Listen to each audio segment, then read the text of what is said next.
Et voilà. Bonsoir à tous. Bienvenue à la séance du Conseil de la municipalité de Saint-Joseph-des-Érables du 2 juin 2020. On l'a fait par vidéoconférence compte tenu de la situation avec COVID-19. Je vais demander à tous ceux qui sont présents de se présenter tour à tour pour fin de l'ensemble du Conseil. Mélanie Roy, conseillère. Christian?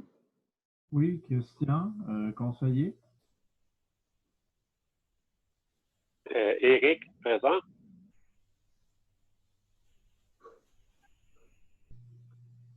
Roxane? Roxane Nadeau, conseillère. Luc Perrault, présent. Est absente Mme Joanie Roy, conseillère au poste numéro 5. Merci à tous. On va procéder à la lecture de l'ordre du jour. Au point 1, ouverture de la séance. Au point 2, lecture et approbation de l'ordre du jour. Au point 3, suivi du procès-verbal. Au point 4, adoption du procès-verbal du 5 mai 2020. Au point 5, lecture et approbation des comptes à payer. Au point 6, fait saillant du rapport financier 2019 et du rapport de l'auditeur indépendant. Au point 7, acquisition du terrain, lot 5 523 421 du cadastre du Québec situé au 182 rang des Érables.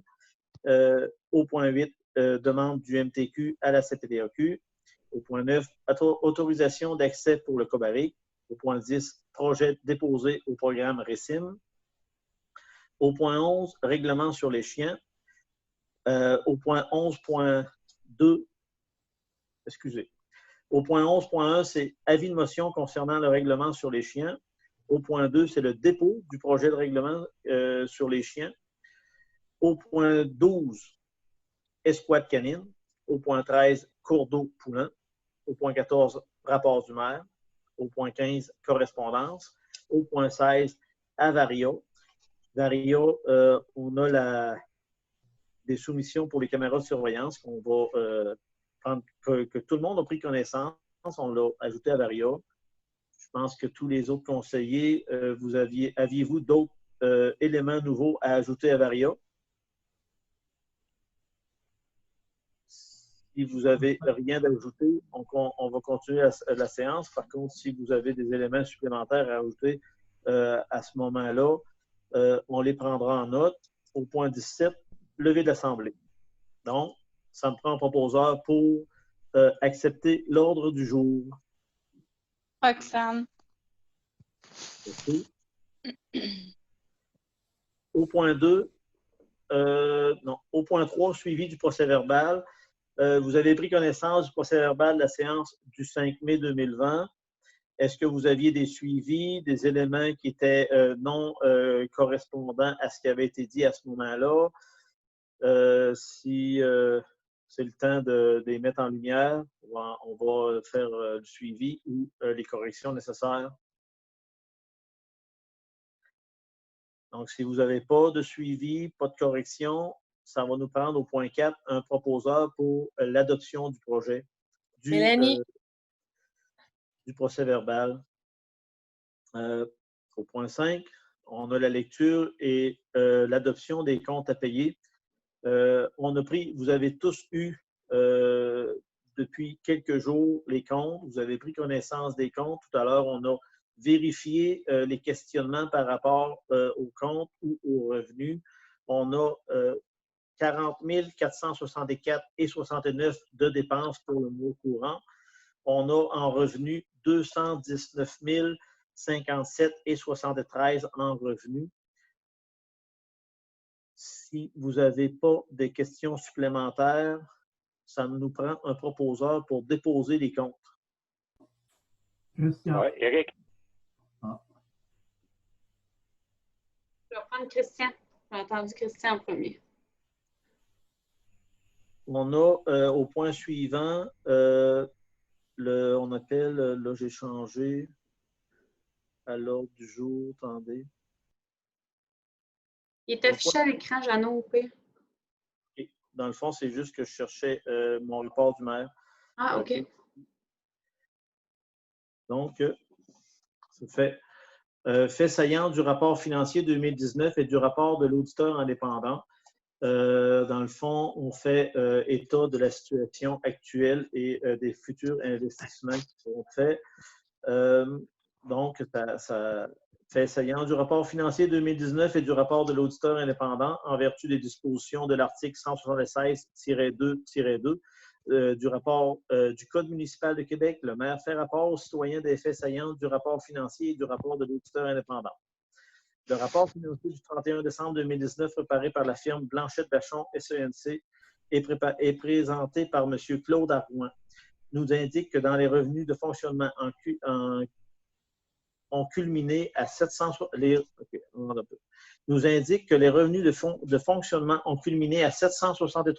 486 et les charges de fonctionnement ont été de 973 751.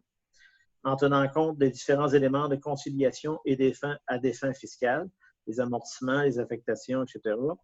Les états financiers indiquent que la municipalité a réalisé en 2019 un excédent de fonctionnement de l'exercice à des fins fiscales de 64 460. Les surplus accumulés non affectés au 31 décembre 2019 sont de 199 627 et les surplus affectés sont de 60 000 $. Le rapport de l'auditeur indépendant préparé par Blanchette-Vachon SENC et signé en date du 10 mars 2020 indique que les états financiers donnent, dans tous les aspects significatifs, une image fidèle de la situation financière de la municipalité de Saint-Joseph-des-Érables au 31 décembre 2019, ainsi que des résultats de ses activités de variation et ses actifs financiers nets, de sa dette nette, et de ses flux de trésorerie pour l'exercice terminé à cette date, conformément aux normes comptables canadiennes pour le secteur public. Donc, voici les faits saillants du rapport financier. Marie-Josée, ça, c'est seulement un dépôt. On n'a pas besoin de résolution pour adopter les faits saillants, dans le fond. Ça va pour ça. On est rendu au point 7. L'acquisition du terrain, lot 5 523 421 au 182 rang des Érables. Donc, je te laisse parler, Marie-Josée, pour présenter ce projet-là. Ou pas ce projet-là, mais ce point-là. Oui. Dans le fond, c'est suite aux inondations de 2019. La maison qui est située sur le lot mentionné va être démolie. Donc, suite à la démolition d'une maison, la municipalité doit acquérir le terrain parce qu'il ne doit plus avoir aucune construction résidentielle là, sur le lot. Donc, c'est la façon de procéder. La municipalité qui acquiert le terrain. Parfait. Donc, ça prend un proposeur pour procéder à l'acquisition du terrain. Et d'autoriser, dans le fond, je vais juste, si vous voulez, je peux lire la résolution. Là. Attendu que la propriété de M. Denis Huard, située au 182 rang des Érables, a été endommagée à la suite d'inondations printanier 2019 et que le propriétaire pourra bénéficier du programme d'aide financière offert par le ministre de la Sécurité publique, il est proposé par et résolu d'autoriser le maire à signer la promesse d'achat du lot 5 523 421 du Canada du Québec, circonscription foncière de Beauce, le vendeur s'engageant à respecter les règlements d'urbanisme et à rendre sécuritaire le lot à céder. Donc, je vous rassure, l'acte d'achat, c'est pour $1. Là, il nous le cède pour $1.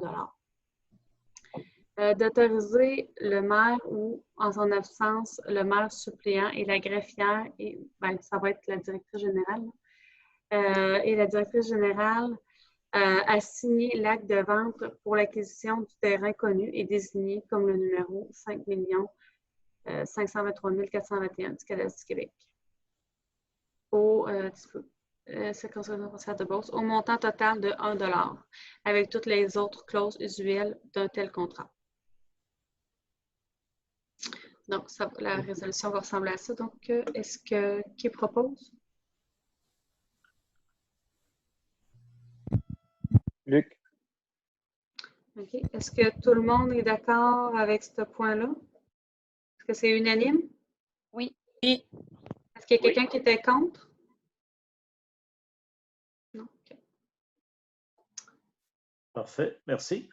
On est rendu au point 8, demande du ministère des Transports à la CPTEQ.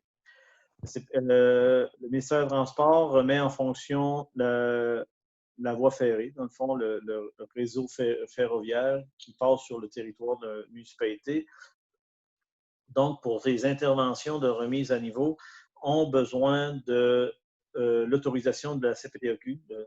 Donc, nous, il n'y a pas de contre-indication, pas de problématique à leur donner le feu vert dans nos règlements ou dans nos. Tout est conforme. Donc, ça nous prend un proposeur aussi pour leur donner le feu vert, dans le fond. Tout à l'heure, je me posais une petite question, là, ça a passé, mais c'est de quelle nature là, la demande à la CPTEQ? C'est quoi la demande? Est-ce que, Marie-Josée, on a un exemplaire, la demande, est-ce qu'on en a? On en a une copie? Parce que Ben là, c'est sûr que la demande en tant que telle, je ne peux pas la soumettre. Ça c'est sûr. Hein? Mais je vais juste aller voir.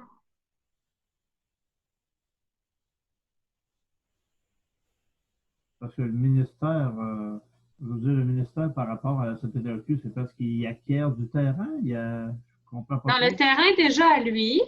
Par contre, quand on fait des travaux, on doit demander, c'est le même principe, exemple, une maison, une vieille maison qui a son droit acquis, veut le nouveau propriétaire, le fils reprend la maison, le petit-fils, peu importe, veut démolir la vieille maison parce que les coûts sont trop onéreux pour la rénover. Donc, là, il veut la démolir pour reconstruire. Il faut demander un permis à la Commission de protection du territoire agricole pour avoir le droit de reconstruire sur le droit acquis. Okay? C'est un permis de construction qui est demandé à ce moment-là. C'est un peu le même principe ici. Étant donné que, c'est ça, dans le fond, les MTQ vont aller réaménager le chemin de fer au même endroit, mais ils vont refaire des remises à niveau, finalement, à certains endroits. Bien, il faut demander à la CPTEQ d'avoir le droit de rénover des choses qui ont à des fins autres qu'agricoles. Étant donné que c'est une utilisation qui est à des fins autres qu'agricoles, il faut comme demander la permission de remettre à niveau ces structures-là qui ne sont pas d'origine agricole, d'utilisation agricole. Ouais. C'est juste que je trouvais qu'on manquait un peu d'informations par rapport à la remise en marche de ce train-là ou de la voie ferrée. On ne nous a jamais dit éventuellement c'était quoi qui pouvait être transporté, parce qu'on le sait que l'hiver, c'est pas évident là, de faire du transport sur cette voie ferrée, là, considérant que c'est une des pentes les plus à pic de l'Est du Canada. C'était pour ça que je me disais, on manque un peu d'informations. Là, on va donner, oui, notre appui, mais...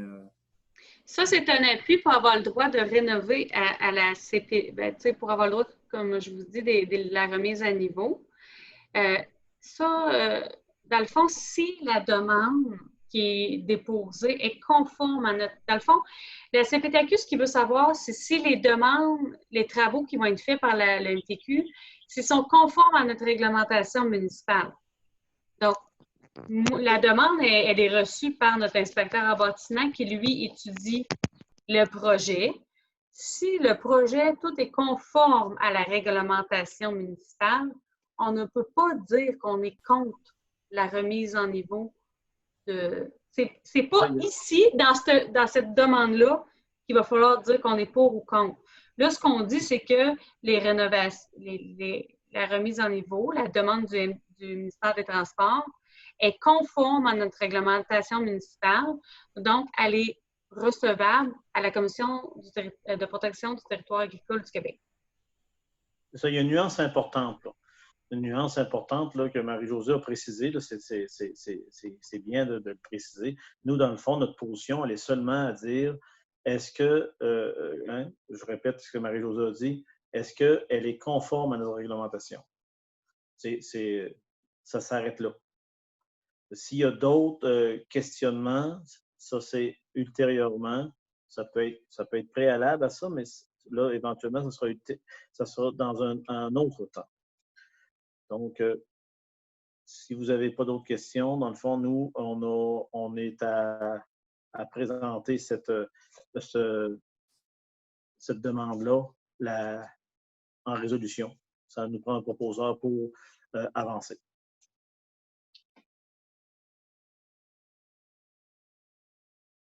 Oui, Éric. Éric, est-ce que tout le monde est pour? Oui. Est-ce qu'il y a quelqu'un qui est contre? On avance avec ça. Au point 10, le projet du dépôt au programme au point 9, autorisation d'accès pour le Cobarrique. Cobarrique nous a demandé l'accès sur le territoire pour faire ses études, aller chercher ses informations pour des futures recommandations. Nous, dans le fond, naturellement, là, on les a mandatés pour faire cet exercice-là. Donc, il est tout à fait naturel de leur donner accès à notre territoire. On a besoin d'une résolution complète, Marie-Josée, pour ce point-là. Une résolution qui les autorise. Oui, dans le fond, on a besoin d'une autorisation qui autorise un technicien rivière à venir circuler le long de la rivière des Fermes là, afin de caractériser.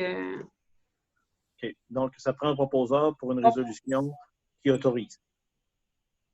Je propose. Mélanie propose. Est-ce que tout le monde est pour? Est-ce qu'il y a quelqu'un qui est contre?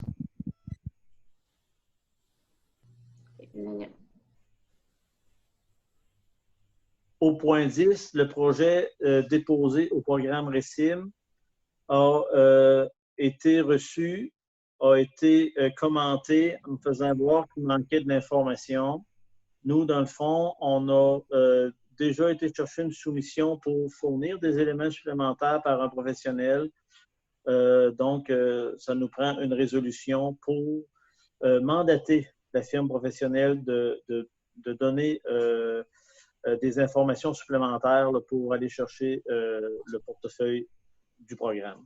Ouais, dans le fond, c'est pour mandater un architecte et un ingénieur et ou un ingénieur afin de faire un carnet de santé là, pour déposer sur le programme pour avoir une demande complète. Qui est pour? Qui propose, c'est-à-dire? Ça nous prend un proposeur. Luc. Luc? Tout le monde est pour? Oui. Oui. Est-ce qu'il y a quelqu'un qui est contre?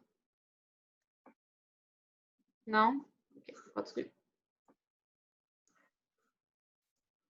Au point 11, il y a avis de motion concernant le règlement sur les chiens. C'est lié au dépôt du projet de règlement au point 11.2 sur les chiens.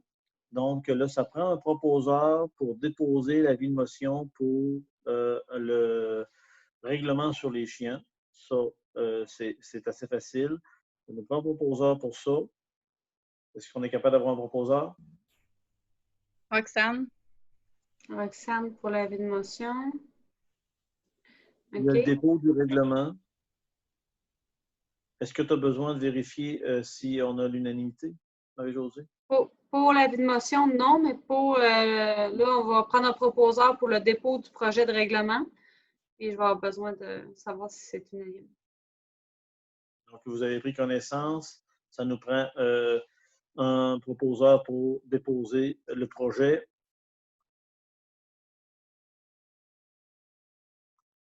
Est-ce qu'on est capable d'avoir un proposeur?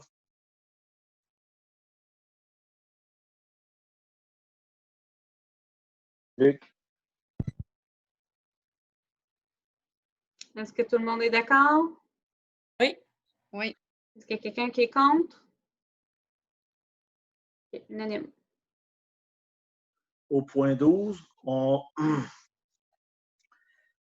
a à mandater une équipe pour intervenir lorsqu'il y aura des interventions à faire terrain, là, pour la capture, pour le suivi du règlement, dans le fond, le règlement sur les chiens.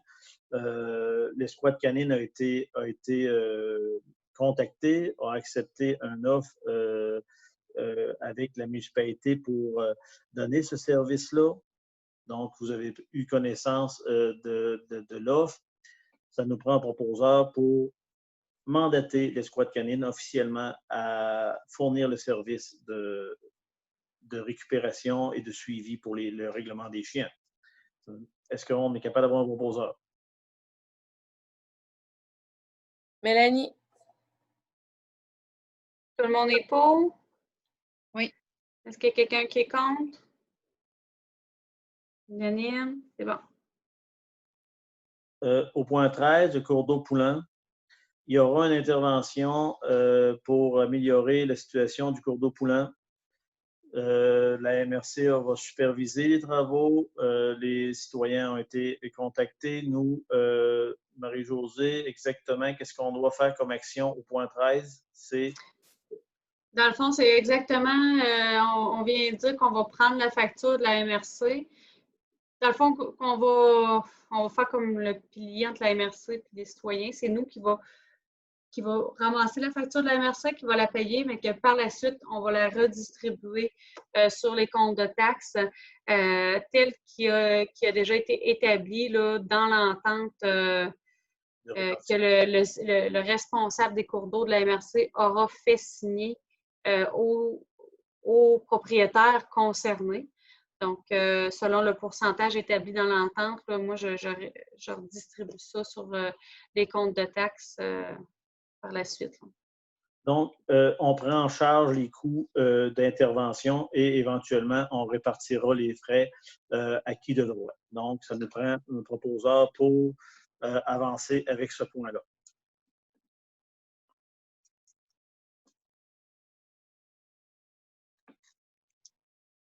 Oui, Éric. Éric, est-ce que tout le monde est pour? Oui. Est-ce qu'il y a quelqu'un qui est contre? Non, unanime. C'est super. Au point 14, rapport du maire. Au rapport du maire, ce mois-ci, il y a eu des démarches qui ont été initiées par la municipalité concernant une problématique qu'on avait par rapport à la zone d'inondation 0,2 ans. On m'a contacté pour intervenir ou donner un suivi dans une situation où le ministère de l'Environnement veut soustraire les zones 0,2 ans de toute occupation publique, de toute occupation citoyenne, en fait, de toute occupation parce que eux, ils veulent accorder le terme littoral à la région 0,2 ans. Donc là, on a fait des démarches avec le député, M. Luc Provençal. Aujourd'hui, on a rencontré par, en fait, conférence téléphonique, Marie-Claude Véraud de l'Environnement. M. Provençal était là aussi. On avait Alexandre Moreau du ministère des Pêcheries et de l'Alimentation du Québec, du MAPAC. Puis on avait un représentant du PA, Roch Poulin, pour discuter de la situation, de la problématique, puis des éventuelles façons d'avancer dans ce dossier-là. Ça a été une rencontre qui a été très constructive. Les personnes avec qui on a discuté étaient très ouvertes à ce que la municipalité proposait. On verra quelle réaction ou quelles conséquences aura notre rencontre. Par contre, je pense que ça a été quand même très positif. Ça, c'est un dossier très important. J'en fais certainement une bonne note. Demain, en fait, mercredi, on rencontre pour un suivi un suivi, le ministère. En fait, Marie-Josée, c'est qui précisément qu'on rencontre? C'est des représentants, le nom précis de la personne. En tout cas, il travaille au ministère du Transport.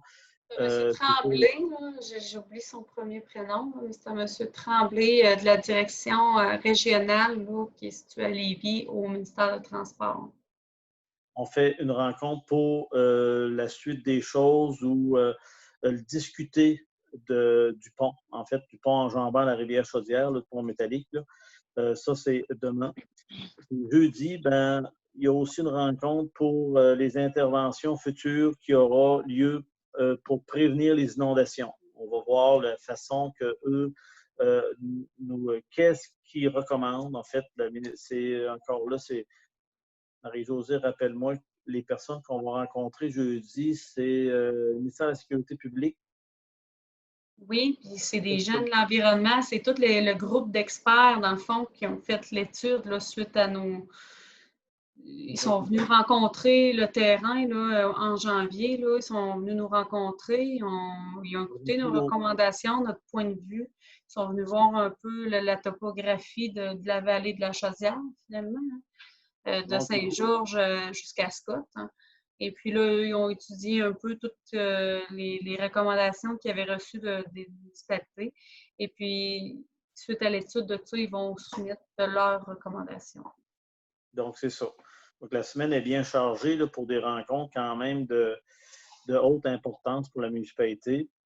C'était l'essentiel de ce qui a été travaillé durant le mois, parce qu'il faut comprendre que chacun de ces rencontres-là sont préparées, on se donne des outils de discussion. Donc là, même si la rencontre dure 2 heures, puis il y a eu quand même du travail derrière ça.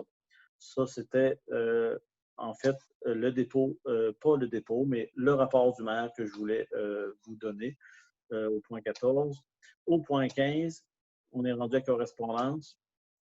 Marie-Josée, je te laisse aller avec les correspondances. Oui, je vais aller partager la page de correspondance. OK, ça ne sera pas trop long. Vous allez voir ici, correspondance. OK. Vous n'avez pas ouvert. OK. Dans le fond, la première correspondance est du groupe Club Parentide. On a reçu une correspondance suite à l'annulation de l'activité 20 fromages qu'ils avaient organisée, eux, en mars dernier. Donc, qui a dû être annulée à cause du COVID. Et puis, eux, ils nous offrent de nous rembourser nos billets. On avait fait l'achat à la municipalité de 2 billets. Toutefois, je vais vous le citer, là, si vous désirez soutenir l'organisme et les actions communautaires, vous pouvez aussi choisir de nous offrir votre don. Dans le fond, le paiement qu'on a déjà envoyé, nous, on l'avait déjà payé. Sachez que nous serions extrêmement reconnaissants. Il me fait alors plaisir de vous remettre un reçu si vous ne l'avez pas encore remis. Dans le fond, nous, on a fait l'achat de 2 billets, ce qui représentait 150 $. Donc, il a été convenu que le 150 $ restera comme un don, une participation financière à l'organisme compte tenu de son rayonnement. Il a été bien vu de donner un don. Ça nous prend finalement un proposeur pour faire... Mélanie. Est-ce que tout le monde est pour? Oui. Est-ce qu'il y a quelqu'un qui est contre? Non? Okay. Le deuxième point, c'est la Combec, qui se trouve à être la Corporation des officiers municipaux en bâtiment et en environnement du Québec. On reçoit quelques correspondances là, de eux. Et puis là, j'ai vu un webinaire, dans le fond, une formation là, via le web sur les plans régionaux. Les plans régionaux sur les milieux humides et hydriques, de quoi s'agit-il et quelles en sont les conséquences? Et puis, c'est une formation qui m'a interpellée grandement, étant donné que nous, dans la municipalité, nous avons des milieux humides et que là, avec les nouveaux plans régionaux qui vont être déposés, là, ça va être pratique d'avoir un peu quelques bagages, là, quelques informations sur tout ça, là. Donc, je voyais pertinent de faire la formation qui est au coût de 125 $. Donc, je conseille et d'avis aussi que ces formations-là sont très bienvenues compte tenu des nouvelles orientations des milieux humides, les propositions qu'on a faites récemment aussi. Je pense que c'est tout à fait opportun de profiter de ces formations-là pour s'outiller. Ça prend un proposeur pour adhérer finalement à la formation. Roxane. Est-ce que tout le monde est pour? Oui. Est-ce qu'il y a quelqu'un qui est contre? Unanime.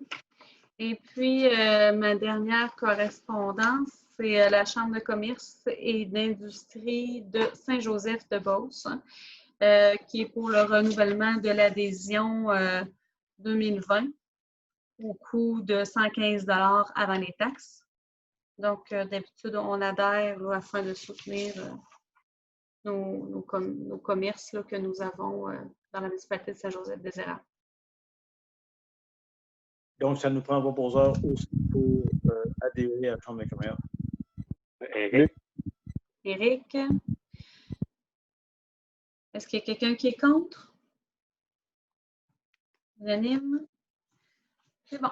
Donc, je vais vous partager l'ordre du jour.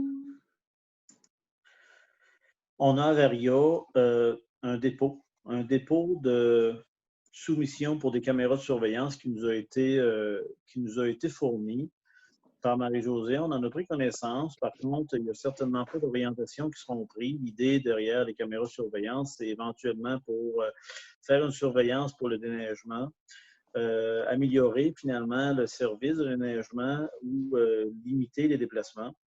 Puis peut-être éventuellement de faire de la surveillance par caméra sur le site du Moulin des Fermes. On verra en temps et lieu. Par contre, on a simplement une soumission qui n'est certainement pas suffisante pour orienter le conseil. Puis 2, on n'a pas non plus des dossiers qui sont tous à terme pour avancer avec ce dossier-là. Par contre, il est intéressant de voir le dépôt de la soumission qui nous a été fournie. Est-ce que vous aviez d'autres éléments à discuter avant qu'on fasse la levée de l'Assemblée? Qu'on inclura à Varia. Il y a peut-être un fil là, qui risque de lâcher là, à l'éboulis chez Bertrand, là, qui est vraiment raide. Puis, le poteau, il est complètement dans la partie la partie de terre qui est en train de s'affaisser. Puis il met une pression tout le temps. Le fil est très, très raide. C'est pas très déplacé. Là, on sait qu'on va faire des travaux, mais il s'agirait seulement peut-être de soit l'enlever complètement ou le déplacer, parce qu'on va finir par avoir une panne d'électricité avec ça. C'est bien d'en parler. Dans le fond, il y a eu des contacts récemment avec l'ingénieur concerné par les plans et devis de ce dossier-là, qui est en cours là, pour le glissement de terrain. Juste à ajouter un petit point, le fil électrique là, et le poteau, là, on n'y a pas touché parce que la sécurité publique nous l'avait avait interdit dans le fond, Hydro d'aller faire toute intervention là, pour le moment. Là, ils vont pouvoir aller en faire une fois que les travaux vont être fixés. Parce que là, on est au point où l'ingénieur a demandé de mandater ou de demander à Hydro-Québec de venir faire l'installation de poteaux temporaires pour fin de travaux sur le site même. Là. Tenu que le poteau que tu parles est précisément dans l'affaissement. Là, l'ingénieur propose à Hydro-Québec d'installer un poteau avant et après les travaux pour donner accès à l'emplacement puis protéger finalement là, les travaux. Là. C'est ça, c'est pertinent. Ces démarches-là sont en cours là, présentement. Ouais. C'est sûr que là, ils peuvent pas. La sécurité a peut-être arrêté un petit peu là, de faire des travaux, mais s'il fait le pète, ils n'auront pas le choix. Hein. Ouais, là, c'est Hydro-Québec qui est la responsabilité là, de donner un service d'électrification, mais l'ingénieur, en fait, la sécurité publique avait interdit toute action, ce qui a été respecté. Là, on recommence, on est rendu le dossier est mûr pour revenir à faire des actions. On va, c'est comme j'ai dit tout à l'heure, là, le processus est déjà enclenché pour demander à Hydro-Québec des interventions. C'est bon. Autre chose? Si vous n'avez pas d'autre chose, on va procéder à la levée de l'Assemblée. Ça me prend un proposeur pour la levée de l'Assemblée.